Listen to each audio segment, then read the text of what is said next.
Bangla director নেই, Bangla action director নেই। তো অনেকদিন আগে ছিল রাজ চক্রবর্তী অ্যাকশন ডিরেক্টর হিসেবে তিনি যেসব মুভি করেছেন সুপার ডুপার হিট হয়েছেন। আমরা দুই পৃথিবী মুভি দেখেছি এবং দেবজিতের মুভি দেখেছি, অনেক মুভি তিনি করেছেন এবং দর্শকদের উপহার দিয়েছেন। তবে আজ কিন্তু সেই সব মুভি নেই, আপাতত সেই সব মুভির ডিরেক্টরও নেই, অ্যাকশন ডিরেক্টর হিসেবেও নেই, তো কমার্শিয়াল হিসেবে ডিরেক্টর নেই। তো অবশেষে কমার্শিয়াল ডিরেক্টর ফিরছে। তো এলো বন্ধুরা, আশা করি সবাই ভালো আছেন। সাথে আছে আমি আরিফুল ইসলাম। তো যা যা আমাদের ইউটিউব চ্যানেল নতুন হয়ে আছেন, আমাদের ইউটিউব চ্যানেলটি সাবস্ক্রাইব করে সাথে থাকেন আর দেখতে থাকেন আমাদের নতুন ভিডিও। তো অবশেষে আগের দিন নেই, এখন নতুন যুগ ফিরে এসেছে। একটা সময় ছিল রাজ চক্রবর্তী নানান মুভি আমাদের উপহার দিয়ে যাচ্ছেন, নানান মুভি হিসেবে কমার্শিয়াল মুভি দিয়ে যাচ্ছেন। যেভাবে আমরা দেখেছি দুই পৃথিবী এবং দেবজিৎকে আবার একসাথে করে তিনি মুভিটি বানিয়েছেন। তবে আপাতত কোনো ডিরেক্টর নেই, যা বাংলার একমাত্র বলা যায় যে কমার্শিয়াল হিরো কোনো ডিরেক্টর থাকছে না। তো কমার্শিয়াল ডিরেক্টর হিসেবে কাজ করেছেন রাজ চক্রবর্তী। সেখানে কিন্তু রাজ চক্রবর্তী কিন্তু অনেক মুভি উপহার দিয়েছেন।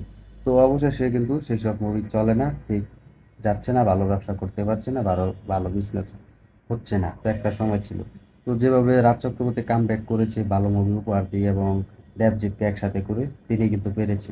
তবে তাকে ছাড়া কিন্তু বাংলা কমার্শিয়াল মুভি কিন্তু আর নেই এবং হচ্ছে না। তো তিনি কিন্তু আরও একবার প্রমাণ করেছেন।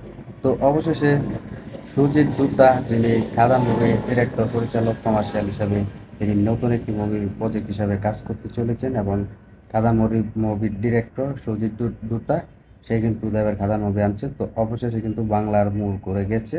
তো অবশেষে বাংলার কমার্শিয়াল ডিরেক্টর ফিরে আছে। তো এইভাবে কিন্তু বাংলা ইন্ডাস্ট্রিতে নতুন কমার্শিয়াল মুভি তৈরি হচ্ছে। তো এখন দেখার বিষয় যে সুজিত দত্তার এই খাদান মুভি কীরকম ব্যবসা করতে পারে এবং ভালো ইনকাম করতে পারে। তো এটাই হচ্ছে দেখার বিষয়। তো রাজ চক্রবর্তীর মতো কিন্তু বড় বড় কমার্শিয়াল ডিরেক্টররা কিন্তু ফিরে আসছে আস্তে আস্তে।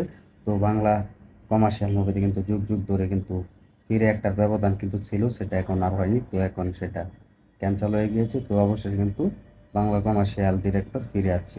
তো আমরা চাই যদি রাজ চক্রবর্তীর মতো বড় বড় ডিরেক্টর কমার্শিয়াল মুভির যদি এবারে দেবজিৎকে আবার একসাথে করে বা দেবকে বা জিৎ বা অন্য সুপারস্টারদের একসাথে করে যদি কোনো বড় মুভি করতে পারে, তাহলে এটা দেখার বিষয়।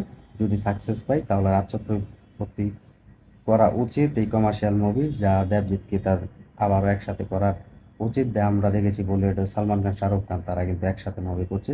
তো এটা কিন্তু রাজ চক্রবর্তী করা উচিত। তো আগের দিন নেই, এখন নতুন নতুন ফিরে যাচ্ছে। তো কমার্শিয়াল মুভির ডিরেক্টররা ফিরে যাচ্ছে, তারা কিন্তু কোনো রিমেক মুভি করছে না, রিমেক মুভির কোনো গল্প বা আর্টিস্ট কিন্তু আনছে না। তারা কিন্তু নিউ প্রজেক্ট কিন্তু বাড়ানোর চেষ্টা করছে, নতুন মুভি আনার চেষ্টা করছে। তো এটাই হচ্ছে বাংলার কমার্শিয়াল